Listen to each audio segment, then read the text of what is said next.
What is up, everybody? We're doing the UFC Vegas 29 weigh-in recap. It's Korean Zombie versus Dan Ige. Should be a pretty interesting card. Got to change the title because we forgot to list the main event fighters in there. It should be pretty good. The weigh-ins just recently wrapped up, so we'll talk about the weigh-ins. We'll talk about the results from the weigh-ins, how the fighters looked on the scale, and obviously we'll see if there's going to be some prediction changes as well. We'll go through the images. We have them on MMA Junkie, so we'll look how they looked. I think everybody is set. Nobody missed weight, so that's good. The card is starting up. It's going to be tomorrow, 4 o'clock for if you're on the East Coast. So earlier in the day card, which I do like for Saturdays. You don't have to be up all night watching the fights. And honestly, I'm pretty pumped. I'll be 100% honest. I'm a big fan of Ige at the top. I think some exciting things going to happen, but we'll get into it in just a moment. Make sure that you guys smash that like button. Let's get at least 85 likes on this weigh-in recap. I appreciate everybody for coming in. Hey, I got a buddy of mine telling me Ige broke his jaw during fight. The fight might be off. I don't know. He weighed in, man. Peter Young completely exposed O'Malley on Twitter. I didn't even see the tweet, man. PFL was pretty crazy last night. If you guys saw that, that was interesting. I'll be honest. PFL is some wild stuff, right?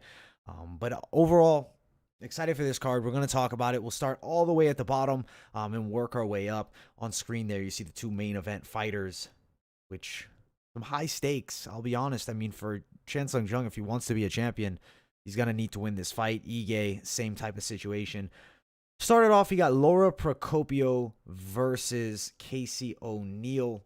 Just quickly refresh this page and let's see. I believe they have the face-offs now. Yeah, earlier when I was looking at this, they only had the fighters. So let's quickly get to this first fight of the night. Come on, MMA Junkie. MMA Junkie is just polluted with ads, and they don't want you using ad blocker, which just drives me mad. But you can see Laura Procopio, Casey O'Neill on the scales. The physique, it doesn't really make a difference here, but they got a nice little face-off nose to nose there. Stylistically speaking, this fight right here really is kind of similar styles, right? Both girls have a pretty decent ground game. Both girls, I do feel like, have decent enough striking. I do feel like Procopio better with the boxing and more aggressive too. I think it's going to be one of those grappler versus grappler fights where it might be clinch heavy against the cage, but I don't think a ton of damage from top position for either girl. The slight height reach advantage for Casey O'Neill, very young at 23. On the other side, you have a very young fighter as well in Procopio at just 25.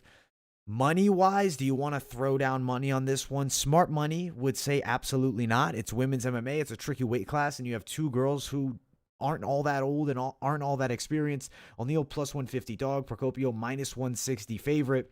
If I have to give you guys a bet that I do think has some value here, let's see what we can find. Fight goes the distance. Where's that bet at? It's minus 245, minus 230. I think highly likely that we see a decision for these two girls. I'm still going to be on Procopio. You can look at them face off. It doesn't change my prediction. I do feel like, stylistically speaking, she should slightly edge out O'Neill, but definitely no lock of the night play, quotations lock of the night. As we know, there's no locks in mixed martial arts, but I'm going to go Procopio to win this fight by a decision. As far as the odds, if I had to throw you at something, I would lean you towards fight goes the distance, but the minus 245 is kind of an uglier play.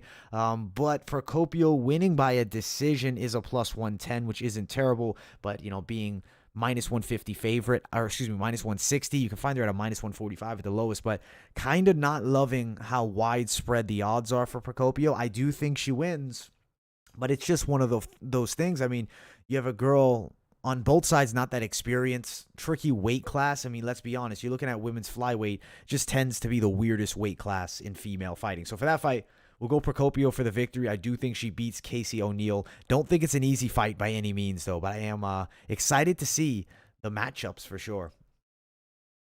Let's keep it pumping to the next one. I'll be checking up on that live chat every 3 fights or so, just so you guys know. But we'll talk about this one here. Joaquin Silva versus Rick Glenn. Glenn up a weight class, taking some time off. We'll quickly pull up the fighters on the scale here. You got Rick Glenn looking in pretty decent shape, but then you have his boy Joaquin Silva looking jacked. Not that the physique matters. At the end of the day, it doesn't. It's fighting. Nice little face-off there for both of them.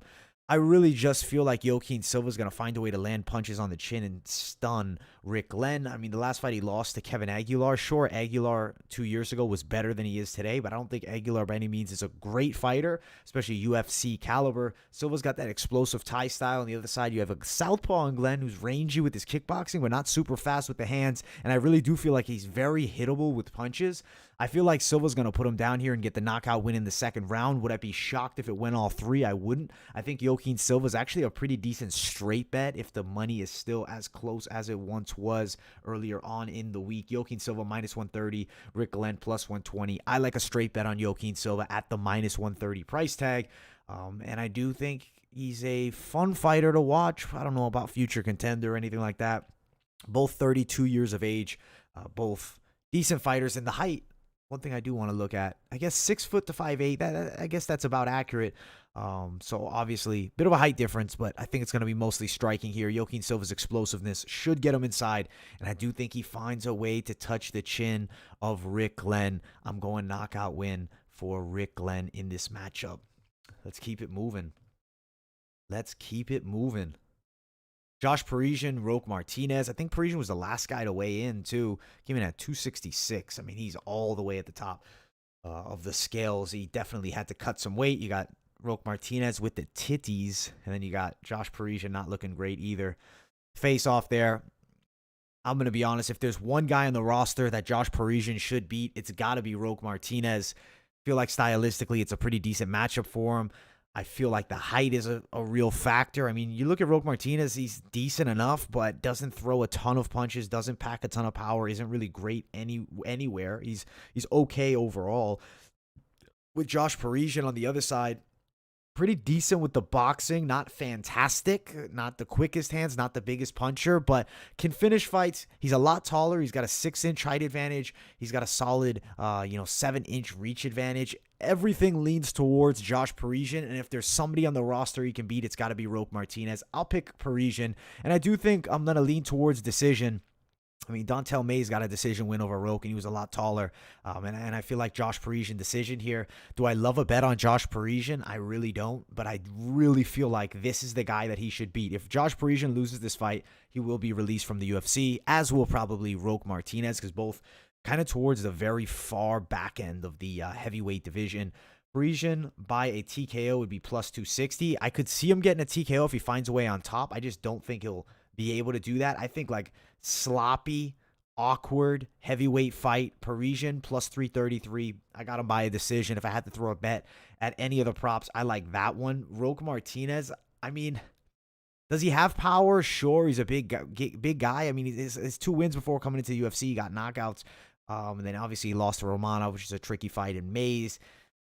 He's at a super serious height disadvantage against pretty much anybody at heavyweight. Josh Parisian's not great, so if he was going to beat anybody, it would be Josh. But I feel like same thing with Josh Parisian. I'm more confident in Josh Parisian. I think the boxing's a little bit better, range management, a little higher level, and I do think he is probably the better grappler technically, but I do think the physical strength of Roque Martinez isn't all that bad, especially as short as his frame is. It's going to be hard to tap him out. I got Parisian, though, close decision. And I will check up on that live chat now as well. Parisian Vera parlay. I think you could do it. I do. Yeah, Parker Porter. He's the GOAT. Parker Porter. Cut him some slack. Selmsberger could upset Chaos easily. I agree.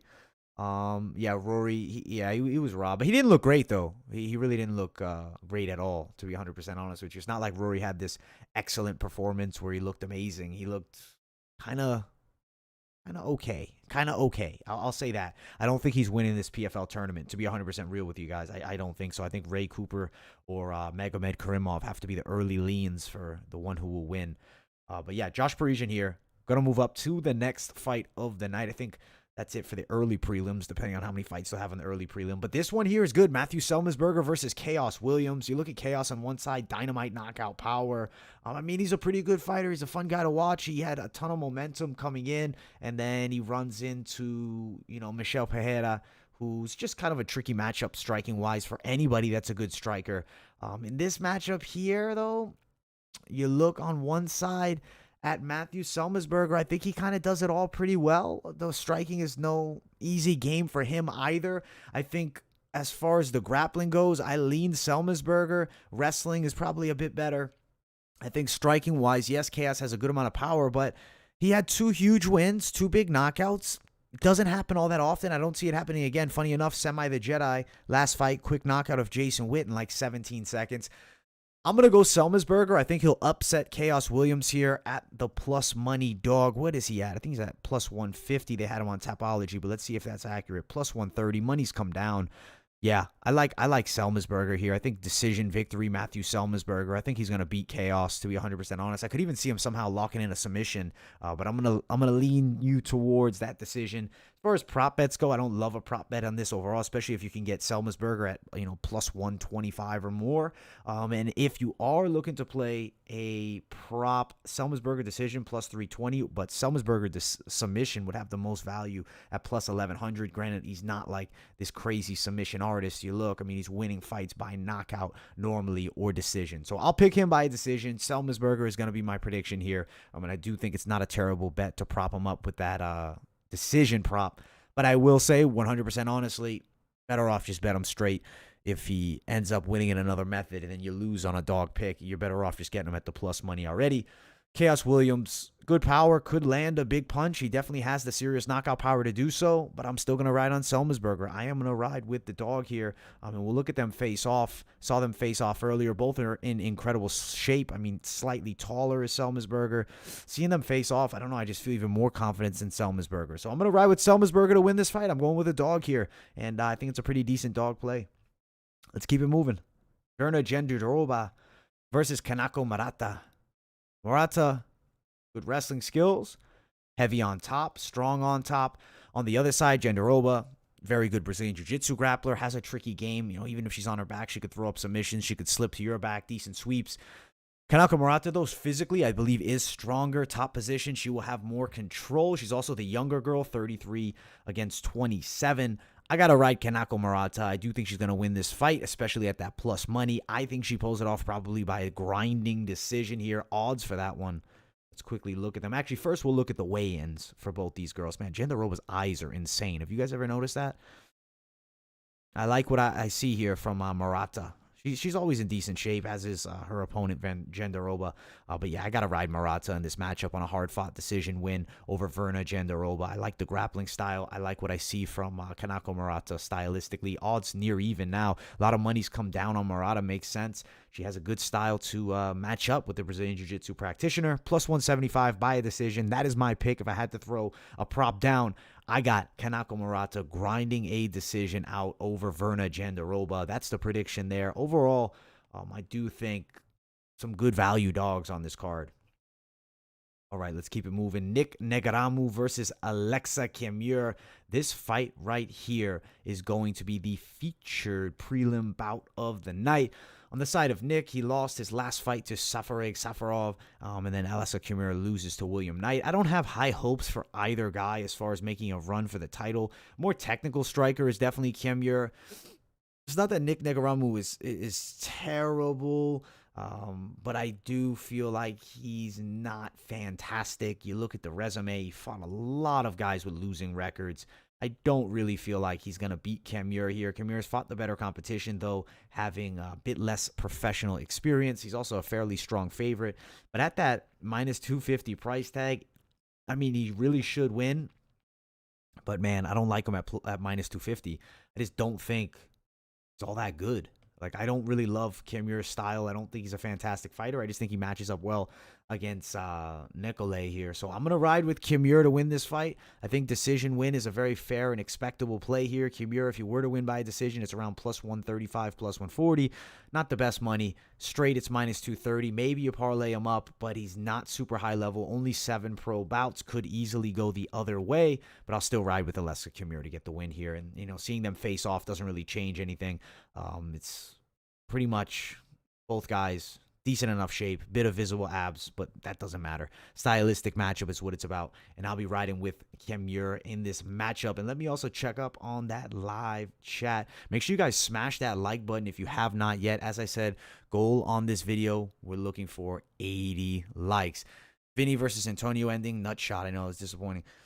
Last night was just a weird card, man. I'll be honest, I didn't see every fight on the card. I wasn't home for the whole thing, but I definitely tuned in for that main one. I was just like, wow, man, what a weird night. A lot of underdogs won last night. Maybe a lot of underdogs continue that trend. Parisian Vera parlay, I don't think it's a bad one, but I really think Parisian should beat Roque Martinez because Roque Martinez is not good, but the fear is neither is Josh Parisian. 70% of PFL underdogs want to know. What underdog am I most confident other than a Rosa? I like a few of them. I like Selmesberger, I guess you could say. Stylistically, I think it's a decent matchup for him. So I'll lean you towards Selmesberger. Also, Morata should beat Jandaroba, but it's not insane plus money. But yeah, make sure you guys smash that like button. Let's get that algorithm pumping. Let's get the likes up. Goal on this video, 80 likes. I appreciate everybody for tuning in. We're talking about UFC Vegas 29, the weigh-in recap. We got Diego Lima, Matt Brown. Fun matchup here. We'll quickly look at the face-off. Both guys in good shape. Matt Brown looking super gray nowadays, but you can't count out Matt Brown. Like, he might be a true live dog as well. 6 feet tall, 76-inch reach. The other side, 6'2", 77-inch reach. Diego Lima, what's questionable about him is that chin. He hasn't been knocked out in a while, though, but, I mean, he has been knocked out before. Stylistically speaking, he is more technical than Matt Brown, but Matt Brown is a scrappy fighter. He'll come inside and land big punches. He hurt Miguel Bieza bad in that fight. Granted, did lose, but at the end of the day, didn't have a bad performance by any means. As far as the odds right now, minus 180 Lima, plus 168 for Brown. I don't really love a Lima bet. Just the chin is going to be something I always worry about, especially I think Lima's best bet is a technical decision. I do think plus 185 he will win by a decision. That is my prediction. But Matt Brown does have power. At plus 420, could he end up landing? I mean, 420 is a lucky number, so maybe right now you want to bet down a little sprinkle on Matt Brown by a knockout at the plus 420 dog. But I will ride with Lima by a decision. But if you're looking for a bet that has a possibility of really coming through, I think Brown could land on the chin and knock out Diego Lima if he finds a way inside. Granted, 40 years of age now. He's no spring chicken in the game, but I do think Matt Brown still has a little oomph left in the tank. He's still a savage, man. But let's move on to the next fight, Wellington Turman versus Bruno Silva. Turman, striking-wise, not all that great, but does have some decent Brazilian jiu-jitsu skills. Super young at just 24 years of age. On the other side, you got the 31-year-old finally making his UFC debut after some suspensions and whatnot. Silva's a good striker, man. He's explosive with the knockout power, aggressive combinations, pretty good in the clinch as well. Win over Alexander Shlemenko is pretty notable on his resume. Turman, if he can find a way to get the back of Bruno Silva, could absolutely find success by submission here. But for me, I don't really think he gets the finish of Bruno Silva. I think the grappling game is capable enough. Striking-wise, clear-cut advantage for Bruno Silva. I think Bruno Silva by a knockout. I'm going to pick first round. Could see it in 2.5 or less here. I'm going to ride Bruno Silva that inside the distance. And I do think it's a knockout victory. And he's going to put Wellington Turman to sleep. Turman in the last fight was also knocked out. I do think he gets stopped again here. Just 24 years of age. I mean, he should be able to bounce back fine from it in the future. But now is the time, I feel, of Bruno Silva. I'd say he's in his relative prime. We'll quickly look at these two facing off. Both look in incredible shape. Slight height advantage for Bruno Silva. Seeing them face off, I just feel Bruno Silva is going to be victorious in this fight. And I do think he's going to be victorious by a knockout. Looking at the odds for Bruno Silva, I'm not loving if they're wide, but they're not. Okay, minus 122 to plus 112. You are getting them at near pick'em's money. I think Bruno Silva straight bet would have some value. Also, the knockout prop plus 200 isn't terrible either. If you're on the other side and you do like Turman, his best bet is a submission win plus 500 or a decision, which would be sitting around plus 380. If you want to sprinkle down on Turman, if you're into him, absolutely there's some value there. Personally, I'm on the Silva train. I'm going Silva by knockout. I do think it is in the first or second rounds here, but I'm going to probably lean you towards just betting him straight at minus 122 because the value is not bad at all there, instead of just risking a ton down for the knockout prop if they do go the distance and if he was able to win a decision. But I like what I'm seeing from Bruno Silva. I like the style matchup. I'll pick him to win it here. Sticking with the picks. Nothing's really changing from what we've seen on the scales just yet. Big fight next one. Julian Erosa, Sung Woo Choi. Erosa's a fun dog to play. Sung Woo Choi, slight favorite. Let's look at them face off. The blonde Choi. The blonde Choi does have a savage look to him. This is a new era for him. But Julian Erosa on the other side, lanky fighter, tricky with the hands, a little bit awkward too. Julian Erosa is good. He's been around for a very long time. He has been beaten before. He has been knocked out before. He got knocked out by the GOAT, Artem Lobov, way back. I don't know if you guys remember that back in the day. That was wild. Sungwoo Choi brings in a good striking game. He's very technical. Decision win in the last fight. That was against Yosef Zalal. On the other side, Julian Erosa knocked out Nate Landwehr in the last one, and then before that he had submitted Sean Woodson. I like what I'm going to see from Julian Erosa. I do think he's a valuable dog here against a young fighter in Sungwoo Choi. I got to go with the more experienced guy in Erosa. I do think he can beat Woo Choi. I think Woo Choi is decent. I don't think he's all that amazing, at least not just yet. At the plus 130-ish tag, not a terrible play for Julian Erosa. Don't love the props in this fight, to be 100% honest with you guys. I feel like Erosa could snag up a submission, but he could also grind out a decision, plus 500 for that submission. That's pretty decent. Erosa to win by a TKO, plus 715. I don't see him stopping Sungwoo Choi. I think this fight probably does go the distance competitively, maybe plus 325 Erosa decision, but he's explosive and dynamic. Look at the last fight. He knocked out Nate Landwehr with a flying knee. So realistically, anything can happen when you see him inside of the cage because Erosa is a wild fighter. Parlay with Bruno Silva, Erosa. I wouldn't recommend it. I think play one of them straight or both of them straight. Corey Hendricks come back against Martin Hamlet. Yeah, that was wild last night. I know. I mean, I think the prediction was fair there. He just happened to get tapped out. I'm not really all that disappointed with that one. Lima can't deal with the fighters that put pressure on him. He might not. Exactly. That's why the value might be in the prop for Matt Brown there. But yeah, I would lean you against parlaying Silva and Erosa with anything of like a serious amount of dinero. I think you're better off at that point probably betting smarter and safer and just maybe betting them straight or just play the dogs straight. And then also have a Bruno Silva bet set up as well, so you don't have to rely on one upset. Because at the end of the day, Erosa is in for a tricky fight against Sungwoo Choi. Like 100% real. It's not an easy matchup, but I do think he'll be victorious. But he has to be on his A game, and fighters sometimes are not on their A games. All right, next fight. We got Marlon Chito Vera versus Davy Grant, featured bout of the night. This is a fun matchup. I'm excited to see the action between these two fellas here. Rematch. They're running it back. Their first fight, it went the way of Davy Grant. Southpaw versus Orthodox fighter. Vera's definitely improved tenfold as Davy Grant has gotten better as well. This is some years ago, their fight, way back in the day. But they're going back at it now. It's a fun matchup. I am excited for what we might potentially see out of these two. I think it's going to be an explosive striking match. Overall, good fight. Good rematch. I got to go with Marlon. I think Marlon slightly edges him out, but really big favorite. I got to say, stylistically, Davy Grant's not a terrible fight, and he's on a 3-fight winning streak. Grant tends to lose by submissions. Vera's no submission specialist. Minus 185 for Grant. Vera on the other side. Minus 185 for Vera. Grant on the other side, plus 170. Let's pull up the face-off for these two fellas here. Both looking in incredible shape here. Marlon Vera, Davy Grant face off once again. They look look at Vera looks like a totally different guy now this time. He's definitely motivated to get the win in this rematch. They're running it back. I'm excited to see them run it back. I like decision for Vera. I think the fight might be closer than we expect here. Let's find the odds. Vera by decision, plus 190.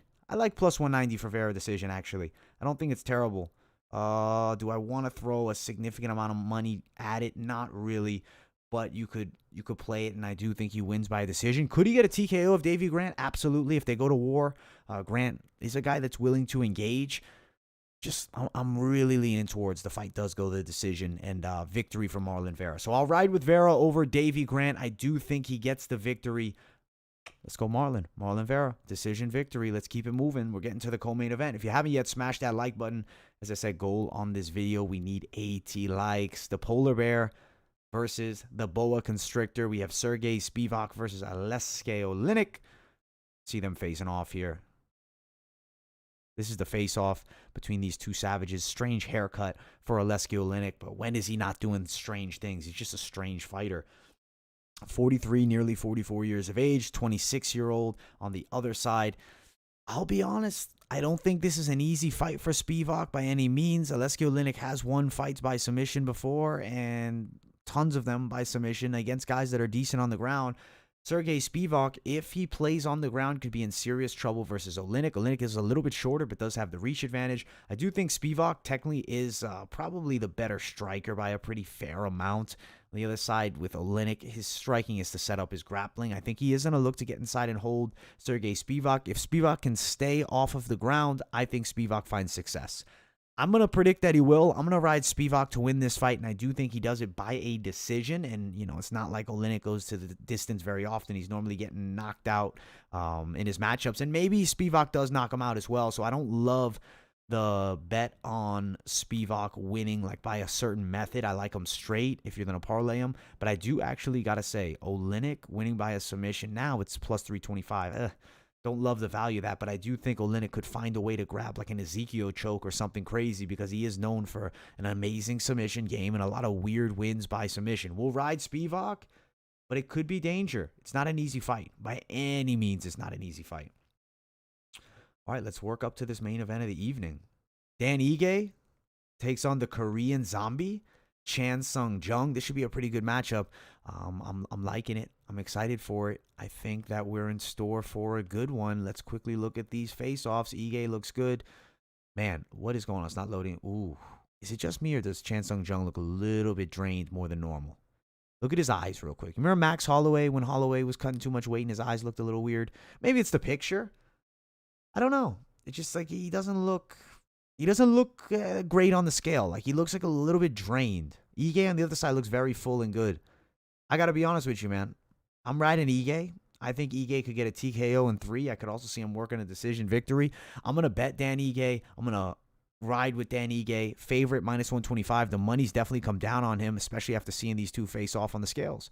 For me, it's a Dan Ige victory, and I do think he is going to do it. Probably by decision or third round TKO. I think the over 2.5 isn't terrible for this one. Minus 180 for over 2.5.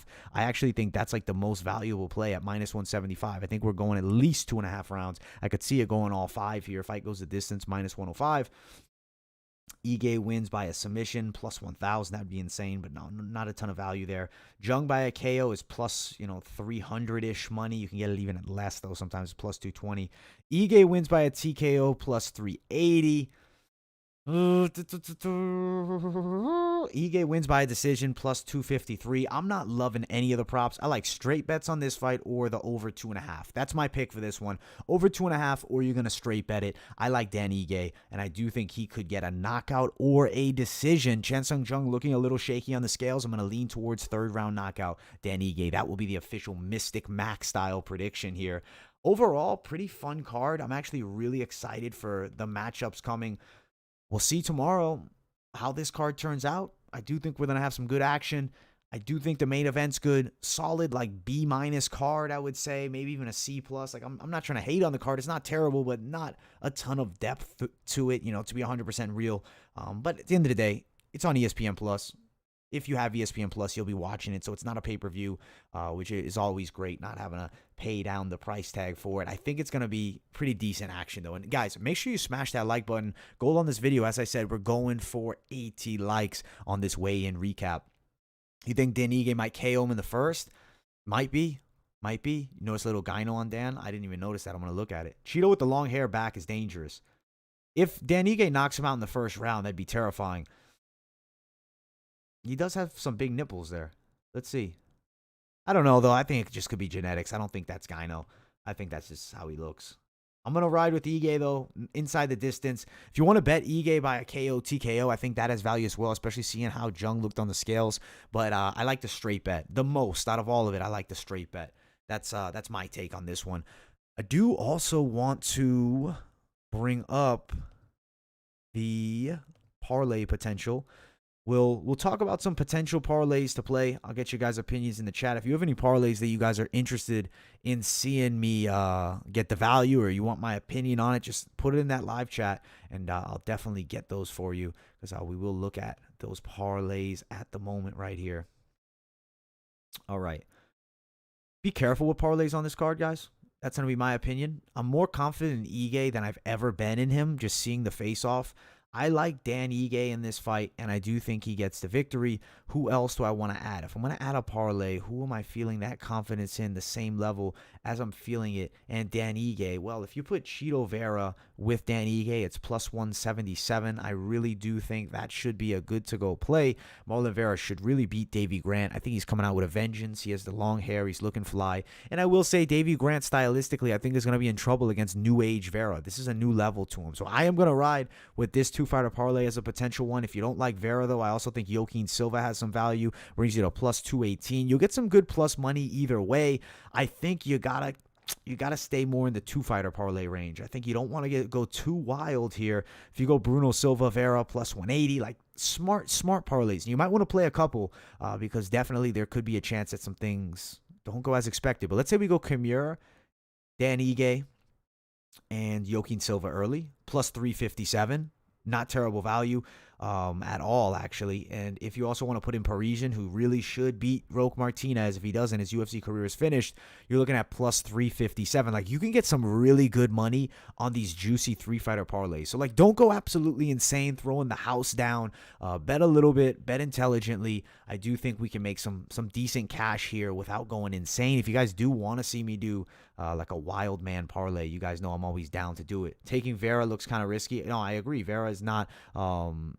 I'm not saying that, take that back. It's not necessarily super risky. Fight betting is risky as it is, but he's in for a tough fight. I will agree with that. But I still would potentially take Vera. But for me, Dan Ige is my guy. KO or decision, seeing how Jung looked at the scales, I got to go with KO. I'm gonna go KO. If Vera does lose, that would just be a huge win for Davy Grant. What a career he's had, man. And he was the Ultimate Fighter finalist against Chris Holdsworth. Holdsworth's career went to nothing. And on the other side, you got a guy in Davy Grant who has an opportunity here. I like Kimura, Ige, Parisian, plus 357. I really just feel like he's going to beat Jung in the main event. But if you want to take him out, you're not feeling the main event, plus 154. Maybe you put Murata for a dog down, plus 433. You're getting dangerous when you're playing with too many fighters on this card and too many of the dogs. I think Kimura, Parisian could also cash at plus 154. Man, if Josh Parisian doesn't beat Roque Martinez, that's it. Like, I don't even see Bellator. I don't see anywhere picking up Josh Parisian if he loses to Roque Martinez. So, like, he really needs this fight more than any other fight throughout his entire career, truly, I would say. See who else has some value. If Selmasberger were to win, and you parlayed him up with Kimura and Parisian, plus 484, but I don't love playing with these dangerous parlays on this card. Like, I think two-fighter parlays are your best bet here, and don't go absolutely insane. If I had to throw a three-fighter parlay, and at the end of the day, the main event is two high-level fighters, but how they looked on the scale, it's got to give you some confidence in Ige. I'll go Ige, and I'll go Joaquin Silva. And I'm also, I hate to say it, but I guess I got to go Josh Parisian. Like Bruno Silva, I also would play if I'm doing a four-fighter parlay and I'm looking to stretch it. But my biggest problem is, what if Turman gets him to the ground and Bruno Silva just is a fish out of water? He gets, his back taken or something. He should knock out Bruno Silva. So this right here would be the riskiest parlay of the day. It brings you to nearly plus 1,000, depending on the lines you're going to be using.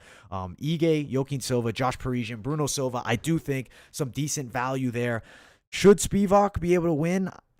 He should. He would bring you to plus 1402. Maybe this would be your long stretch parlay if you're looking to really stretch it out. But actually, I think we're actually better off playing Kimura because he's just fighting a guy that's not good. Let's see if we take off Parisian. Let's also take off Bruno Silva.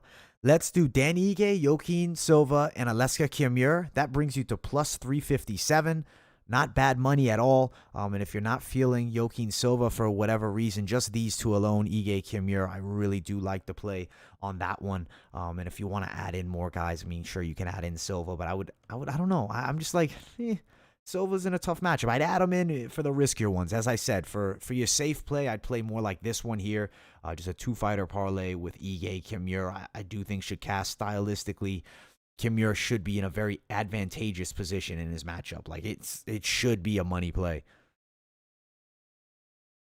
Yeah, no, I agree, and that's why I'm nervous to play with too much money for Parisian. What's tape on the Roque Martinez? Just Parisian, I'm kind of favorite. You're feeling Roque Martinez, man. At the end of the day, I wouldn't be shocked if it happened. Ige over 2.5, Joaquin and Parisian. That's what you like. Joshua's gas for one.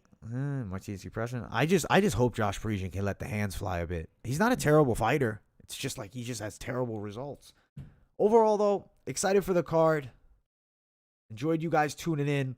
Got some decent parlays. Play them smart. This is one of those riskier money cards. A lot of close action battles. Kamir Ige, I guess, is going to be the one play that I really like the most. But can you call it a lock? Absolutely not in cage fighting, especially with Kamir being inexperienced and Dan Ige fighting an absolute savage in Chan Sung Jung.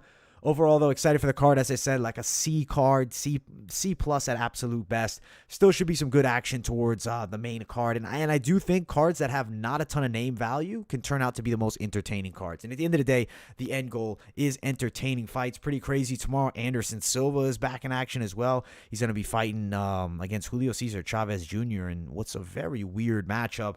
I don't really love to see it, but I'm happy Anderson's going to make a payday. I hope he doesn't get seriously hurt in that fight. But really, that is pretty much it for me. I do appreciate everybody for tuning in. If you're new to the channel, make sure you guys will subscribe. Also, like this video. Goal, as I said, 80 likes. Thank you all so much for tuning in, and I will see you all in the next video. Have a great day, everybody.